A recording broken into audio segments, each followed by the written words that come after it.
Espace TV, le 22h.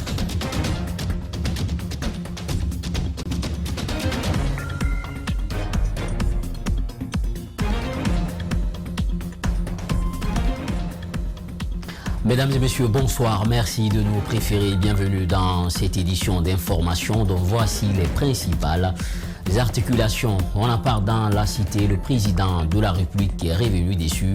Le prix du carburant pourrait connaître une augmentation à la pompe les jours à venir. Des acteurs politiques ont des avis divers sur cette question qui aura un impact sur le quotidien du Guinéen. Toujours dans le même cadre, puisqu'on en parle, la probable augmentation du carburant ne laisse pas les économistes indifférents. Selon l'un d'eux, l'État est confronté à un dilemme entre la pression sociale et la nécessité de renflouer les caisses de l'État. Vous l'entendrez dans cette édition. Eh bien, l'angle au compte de ce journal, un jeune natif de la baie a une histoire atypique. Le destin a tiré ce jeune qui aspirait être journaliste vers l'entrepreneuriat dont les champs d'activité grandissent tous les jours du côté de Brika. C'est l'angle de ce journal réalisé par Alpha Ousmane Ba, Kerno Sadouba. Vous aurez les détails dans un court instant. C'est tout pour les titres. Le développement, c'est dans un court instant.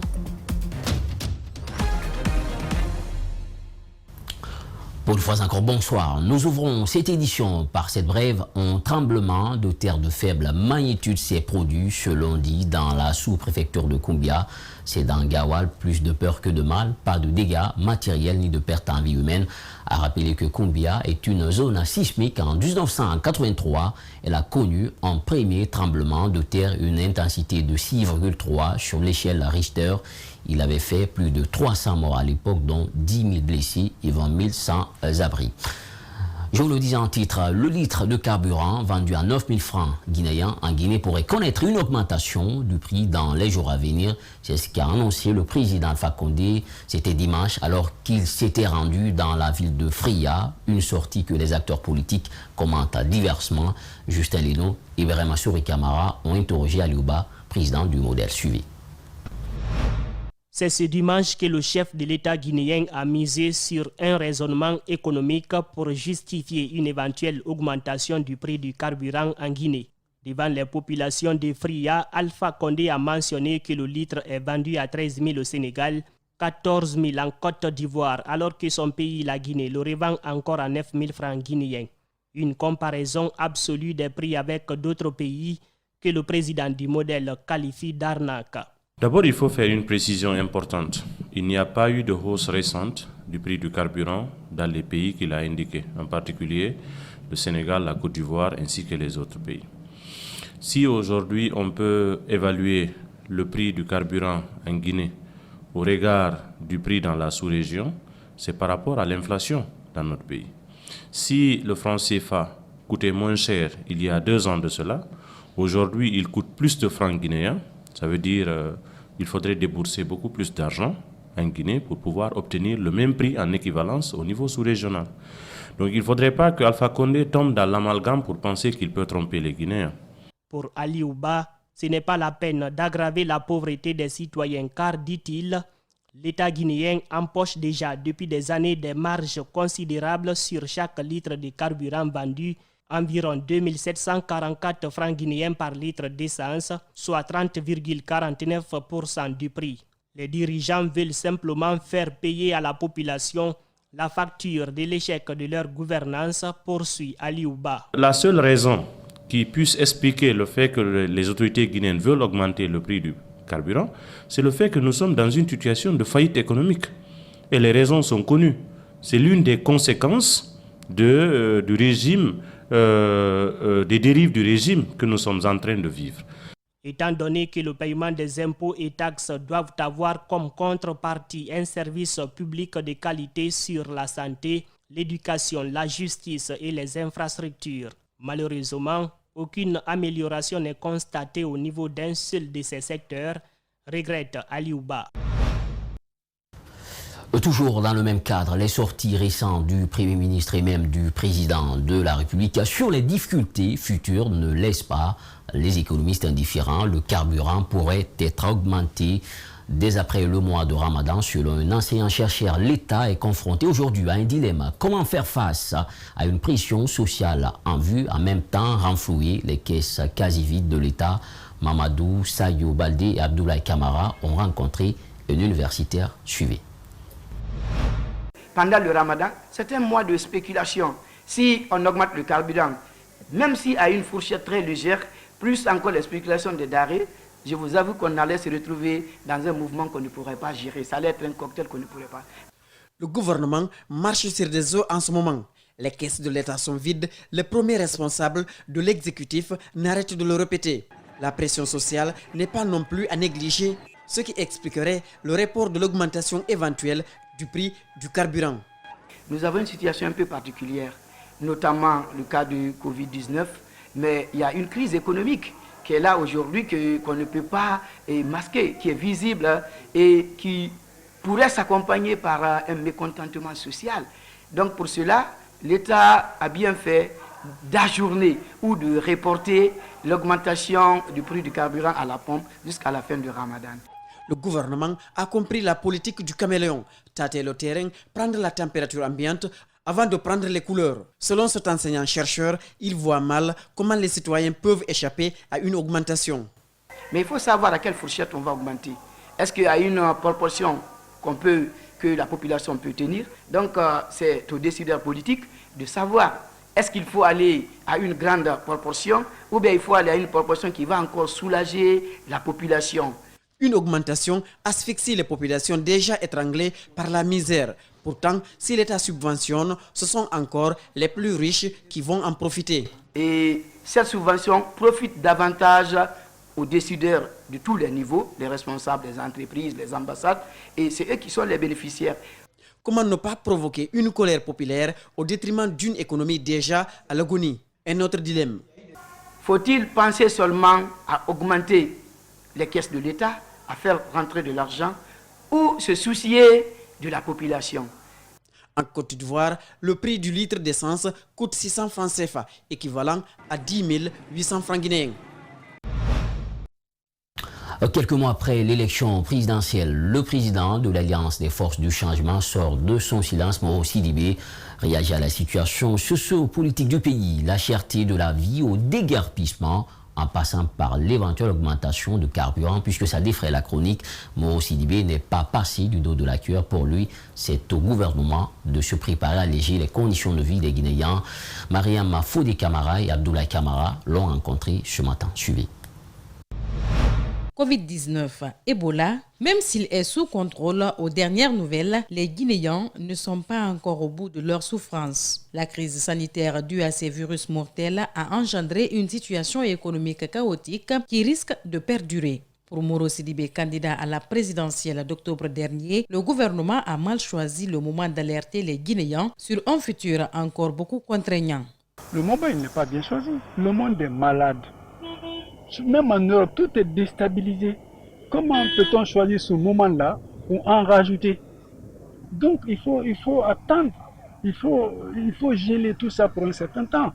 Il dénonce également le 2 poids 2 mesures dans l'opération de déguerpissement des emprises des voies publiques en cours. Le déguerpissement, j'ai été le premier à dire qu'il y a 2 poids 2 mesures. Les bords de mer, j'en ai parlé, les remblais. Est-ce que depuis qu'ils ont commencé, vous avez vu un immeuble sur les remblais cassé? Qui l'a vu? Personne. D'un matin comme ça, on se lève, on commence, et à une période vraiment qui n'est pas choisie, je pense qu'il y a de quoi réfléchir là-dessus. Déjà éprouvés par la crise sanitaire et économique, les Guinéens ne doivent pas être contraints de vivre une situation plus infernale. Le gouvernement doit revoir son plan, préconise le président de l'Alliance des forces du changement. C'est au gouvernement de préparer, s'il pense que ça va être difficile, d'importer beaucoup de choses qu'il faut pour la population, et essayer de subventionner pour qu'à l'heure là, les choses coûtent moins cher. À cette période difficile, Moro Sidibé propose au gouvernement la réouverture des frontières afin de soulager le panier de la ménagère et suspendre les opérations de déguerpissement. Deuxième journée de ce lundi du procès du colonel Mamadou Alpha Barry à la cour d'appel de Conakry. Une seconde audience exclusivement consacrée à la réquisition et aux plaidoiries, mais aussi la présentation des documents attestant les 2,5 milliards de francs guinéens qui font l'objet du vol aggravé par l'ancien porte-parole de la gendarmerie nationale. Dans les premières minutes de l'audience, des factures apportées par la partie civile ont été remises en cause par la défense. La cour d'appel a mis le dossier en délibéré pour le 26 avril 2021. C'est un élément de la rédaction. Suivez. Lors de la première audience, la Cour d'appel de Conakry avait demandé la présentation des documents qui attestent l'existence des sommes que le colonel Mamadou Alpha Barry aurait volées. Des documents qui sont loin de prévaloir l'existence des 2,5 milliards de francs guinéens selon la défense. La partie civile nous a déposé des reçus, mais qui malheureusement n'ont rien à voir avec ce dossier. Donc nous sommes tellement contents parce que les reçus qu'on nous a communiqués n'ont absolument rien, mais alors rien à voir avec les montants réclamés. Pour la partie civile, les factures apportées suffisent pour convaincre la Cour. La partie civile, après que la première restitution soit faite au niveau de la gendarmerie de la région, avec l'intervention de la hiérarchie, il y a eu perquisition faite par le haut commandant. À ce niveau, on a retrouvé 9 000 $. Donc ça, c'est la deuxième preuve de l'existence des différentes sommes d'argent revendiquées par la partie civile. Dans la phase des plaidoiries et réquisitions, le parquet a demandé la confirmation du verdict du tribunal militaire qui avait condamné le colonel Mamadou Alpha Barry à 5 ans de prison et une amende de 140 millions de francs guinéens. Une requête que les avocats de la défense assimilent à un règlement de compte. Nous avons pris le contre-pied en démontrant que dans cette affaire, il y a eu plus le règlement de compte que la loi. Et nous avons demandé à la Cour d'infirmer purement et simplement la décision unique prise par le tribunal militaire et de renvoyer notre client des fins de la poursuite. La Cour d'appel de Conakry a mis l'affaire en délibéré pour décision le 26 avril 2021 prochain. Les élèves en situation d'examen sont très souvent confrontés à un manque de niveau. C'est un constat de la DCE de Matam qui vient d'initier une série de formations pour les enseignants du privé. L'initiative devrait permettre aux élèves de mieux apprendre. Mohamed Valek Touré, Aboubakardine Kamara pour plus de détails.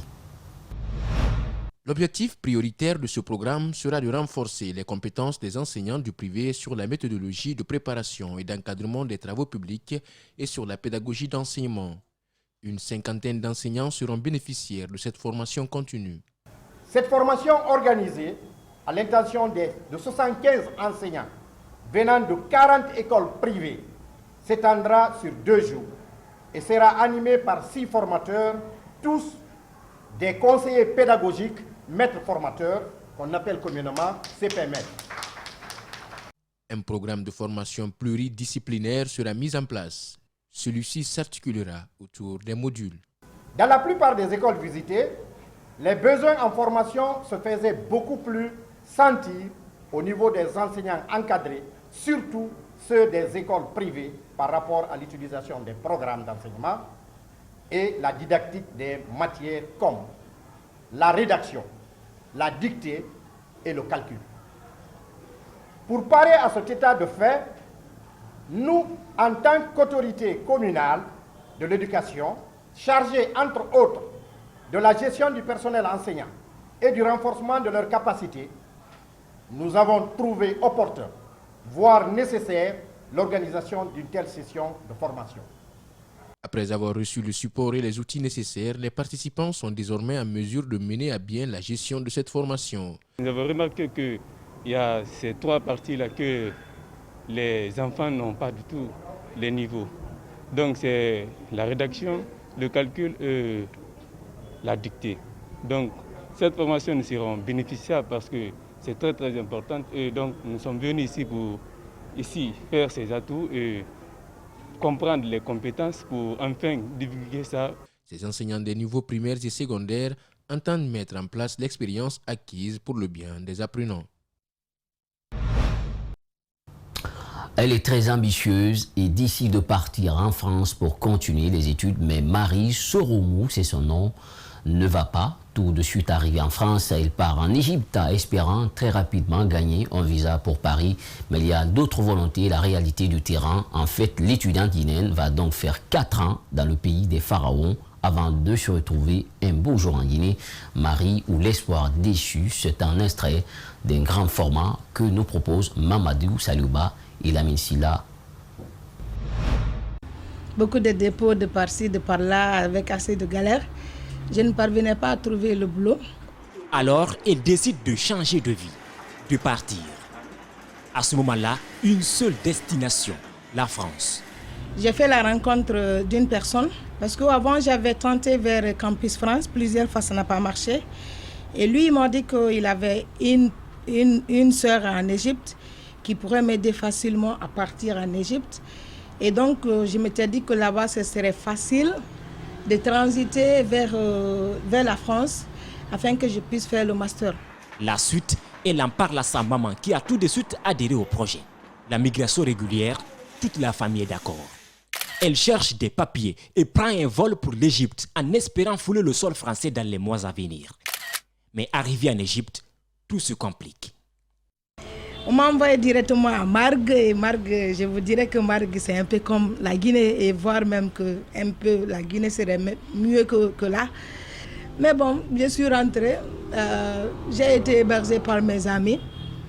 Le lendemain, voilà que le calvaire a commencé. Je suis allée parce que j'étais très ambitieuse. Je voulais avoir un visa, je voulais voyager.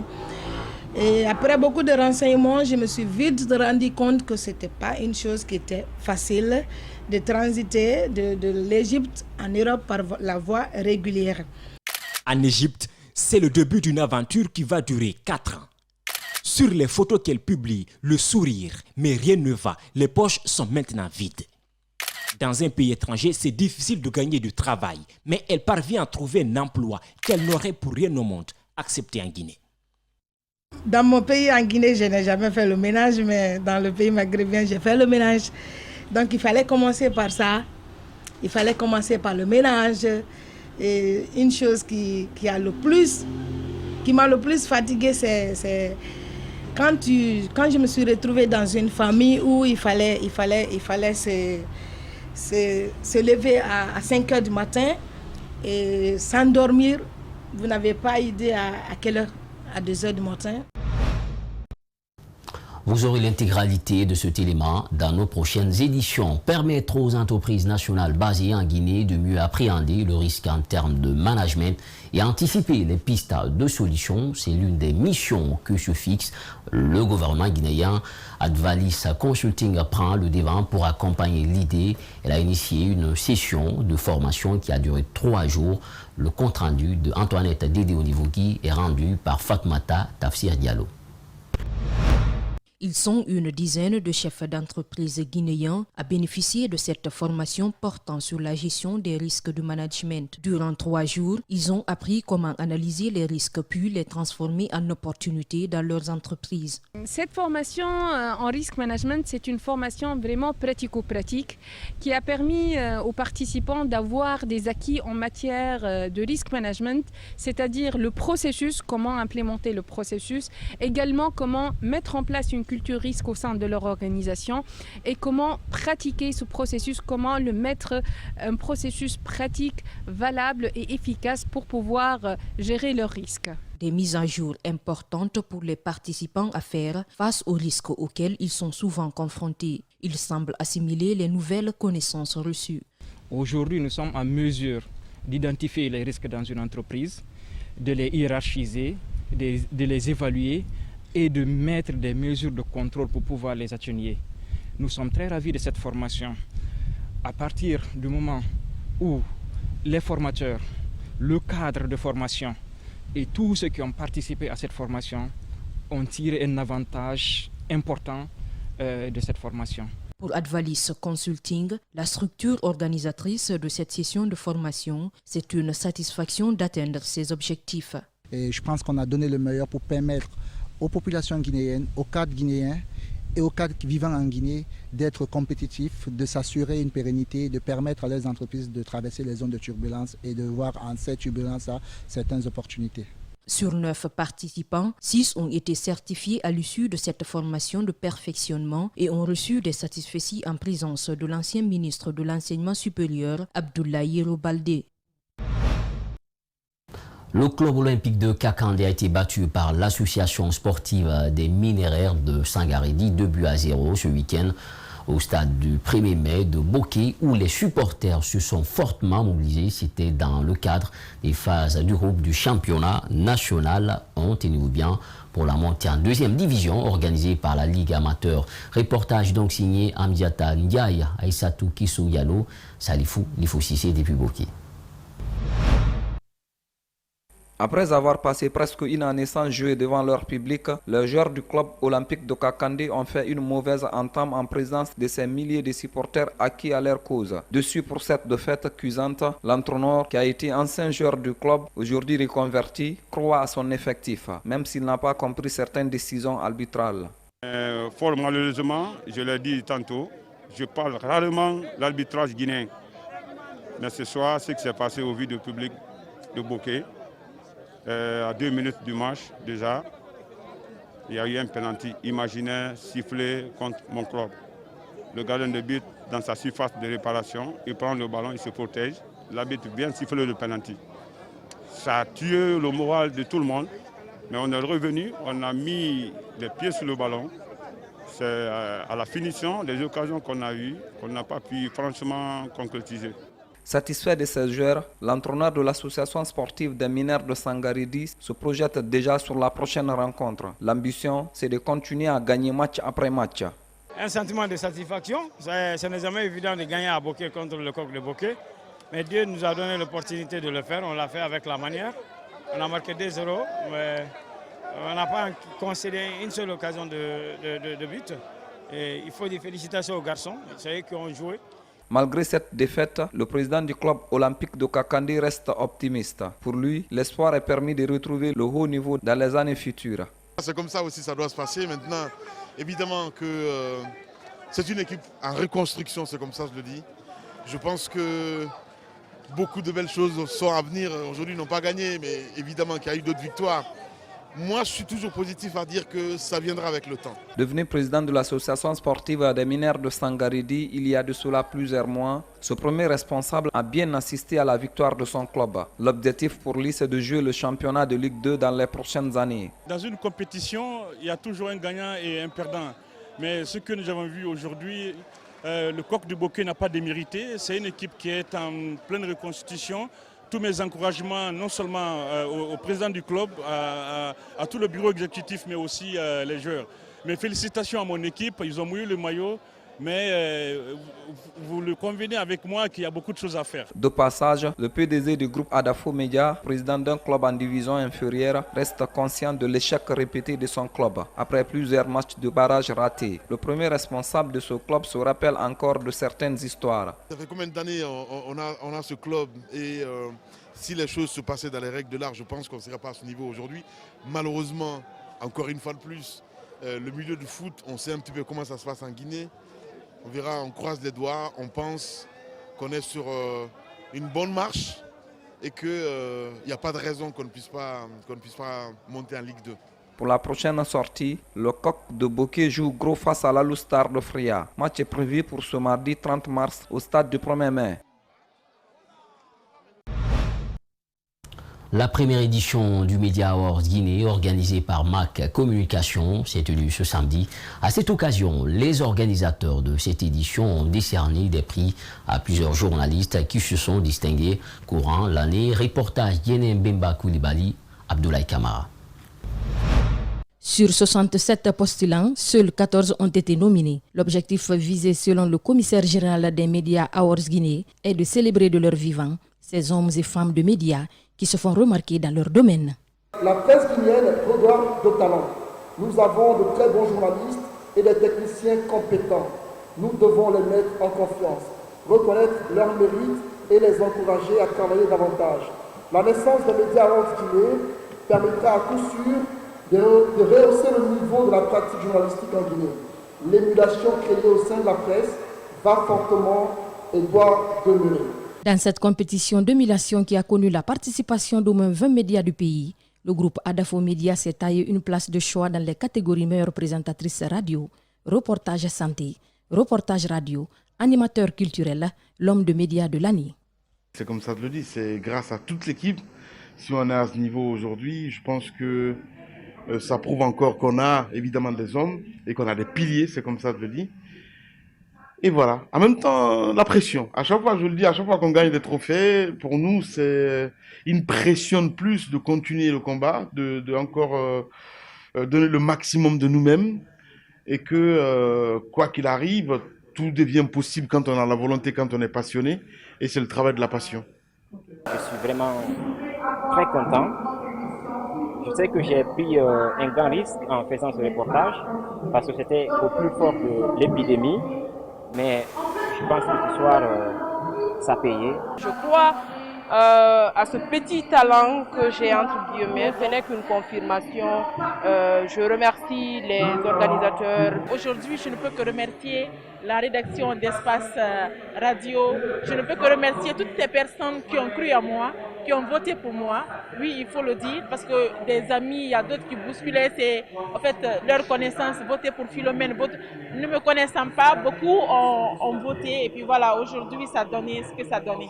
Cette grande cérémonie de distinction des hommes et femmes de médias a été organisée par la structure MAC Communication. Les lauréats de cette première édition, très émus, sont partis les mains pleines de cadeaux. Dubrika a pris en l'angle son parcours, c'est un cas d'école. Ce jeune natif de l'Abbé a une histoire atypique. Le destin a tiré ce jeune qui aspirait être journaliste vers l'entrepreneuriat dont les champs d'activité grandissent tous les jours. Diao Baldé est devenu un modèle de réussite pour toutes les couches. Sa notoriété s'élargit à Dubrika. Il est adulé par son honnêteté et pour son souci d'obstiné de satisfaire sa clientèle.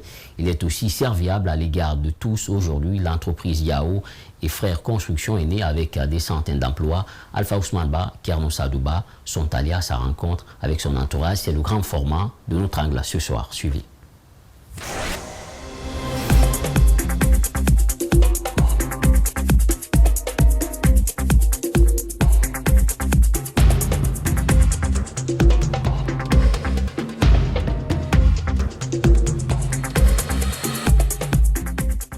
Venu à Dubrika en 2005, dans le but de ramener un diplôme d'enseignement supérieur, après son bac et le concours au célèbre lycée Ouro de l'Abbé, Diao Baldé, amoureux du micro, qui brûlait d'envie d'être journaliste, se voit peu à peu tirer vers un autre destin, l'entrepreneuriat. Au départ, c'était juste pour assurer la survie de l'étudiant qu'il était. Les échecs ont failli pourtant prendre le pas sur ses premières tentatives. Mais très vite, il réussit à capitaliser et transformer ses difficultés en succès. J'ai débuté dans l'entrepreneuriat avec 30 sacs de ciment. 30 sacs de ciment. Avec ces 30 sacs, c'est un peu ridicule, j'ai fait quelque chose de 2 mois. Je n'ai pas pu les écouler. C'est un peu ridicule, mais je me suis dit quelque chose. En matière d'entreprise, moi-même je peux dire le premier facteur, le point le plus culminant dans une entreprise, c'est l'accueil. Et je me suis dit, quiconque met ses pieds dans mon entreprise, il ne sortira pas vexé. Je vais faire en sorte pour qu'il revienne et qu'il amène d'autres. L'accueil et sa détermination ont porté, mais il est certain que son honnêteté a fait aussi le verrou de toutes les difficultés. Son fournisseur conquis a restitué la monnaie au moment où il attendait le moins. L'heure de l'ascension a sonné et la chaîne de ses activités s'élargit. Anecdote. Je n'avais pas les possibilités de me faire les fers à béton. Un jour, j'ai eu 1,5 million, j'ai lancé une commande. Le monsieur, en fait, ils se sont trompés, ils m'ont amené plus de 15 millions. Alors moi, c'est 1,5 million que j'ai lancé. On a fait le compte, on trouve qu'il y a ce surplus-là. Par après, j'appelle le patron. J'ai dit, monsieur, franchement, vos fers, il y a un grand surplus. Alors moi, je n'ai pas le moyen de payer ça. Ce qu'il y a, demain, venez prendre vos fers. Il me dit, Diao, des jeunes comme toi sont rares, sont vraiment rares. Je te donne cette quantité, il faut la revendre. Tu m'amènes mon argent. Chose faite, j'ai revendu, je lui ai amené l'argent, j'ai épongé le tableau. La prochaine commande, j'ai lancé ce que j'ai. Vous voyez, il m'a dit, Diao, c'est petit. Regarde l'espace que tu as. Regarde l'espace, ne te gêne pas, dis-moi ce que tu veux, j'amène. Vous comprenez? Mais toujours hésiter, c'est pas facile, quoi. Quelqu'un qui se débrouille avec, comprenez, quoi. Hein? Et une modeste somme. Donc finalement, j'ai lancé la quantité. Bon, il m'a dit c'est petit. Il m'a amené 20 tonnes de fer à béton. Toutefois, le jeune Baldé ne se détourne pas de son motif d'entrer dans la cité de Soumba Toumani. Il obtient avec brio son diplôme de fin d'études en administration des établissements culturels et production artistique. Désormais, il peut se consacrer totalement dans le business. D'année en année, il élargit ses activités pour devenir un employeur potentiel des jeunes où chacun est assigné à un rôle. Le travail que vous avez vu, je suis en train de faire là. Bon, ça veut dire que je suis en train de compter là. Mais, pour ne pas rentrer dans des erreurs, mais on compte 2 fois. On compte ici, après on reste ici arrêté, au seuil de la porte, pour compter au dehors aussi. Toutes les matériaux qui rentrent ici, c'est moi qui gère tout, c'est moi qui contrôle tout. C'est moi qui contrôle tout ce que moi décide jusqu'en bas. C'est moi qui contrôle tout, tous les matériaux de construction. Puis on revend toutes les matériaux de construction, toutes les qualités. Quand quelqu'un achète, par exemple, des bois ici, on scie ces bois comme ça se doit. Tout ce qu'il en a besoin de ces bois, on le restitue pour ne pas qu'il y ait discussion. Les bandeaux, ce qu'on est en train de faire tout de suite, c'est des bandeaux qu'on faisait pour la toiture. On scie ça, comment dire, l'affaire de bandeau, c'est 2 choses d'abord. On prépare, après on retourne, on fait sous forme de bandeau aussi. Ça, comment dire, ça donne 3 bandeaux. Ça, c'est des bandeaux commerciaux qu'on est en train de faire. Un modèle pour toutes les couches et son carré de fidèles se multiplie dans la commune urbaine de Dibreka. Je suis arrivé ici à Dibreka, c'est l'un des premiers qui était installé ici comme vendeur de matériaux de construction. Donc c'est comme ça que je l'ai connu. Et je prenais tous mes matériaux de construction chez lui. Jusqu'aujourd'hui encore, ça continue. C'est comme ça que je l'ai connu. Et depuis, on ne s'est jamais quitté. Au-delà des simples citoyens, il ne passe pas inaperçu dans le cercle administratif. Il traite avec tout le monde, ce qui lui vaut une certaine notoriété dans cette ville. Presque il joue le rôle d'un banquier parce qu'il accorde suffisamment de prêts à travers les matériaux qu'il cède à ceux qui veulent construire et il leur donne des échéances pour payer. Il a démarré sur des bases simples pour réussir ce qu'il est aujourd'hui. C'est vrai, je l'ai vu à l'œuvre, le garçon. Et pour un départ, j'ai vu un homme simple qui, peut-être, le hasard de la vie pouvait le conduire à ce qu'il a comme objectif. Mais je l'ai vu au travail. Il a créé dans un environnement plutôt hostile, dans des conditions drastiques, une entreprise qui marche. Et donc c'est un exemple à suivre, c'est un modèle qu'il faut vendre aux jeunes de Dibreka. Considéré comme un citoyen d'honneur de Dibreka, Baldé n'oublie pas pour autant son Madina natal, un quartier de la commune urbaine de Labé où ses largesses sont aussi ressenties. Il dégage de l'énergie, les projets se bousculent. La prochaine étape, l'industrie et le monde rural. Aujourd'hui, avec le désenclavement numérique et les nouvelles technologies, l'entrepreneur s'offre des moyens pour être en contact permanent avec ses travailleurs et contrôler mieux son entreprise. Visionner ce passage, qu'on puisse voir ce qui se passe de l'autre côté. Voilà, c'est la fin de cette édition d'information. Merci à toutes et à tous pour l'attention. À la régie, il y avait Nala Sidibé, Lamine Sidibé. On n'oublie pas également Aboubacar Fauté qui est avec nous ce soir. Portez-vous bien, où que vous soyez. Surtout restez avec Espace TV, car le meilleur reste à venir. Au revoir.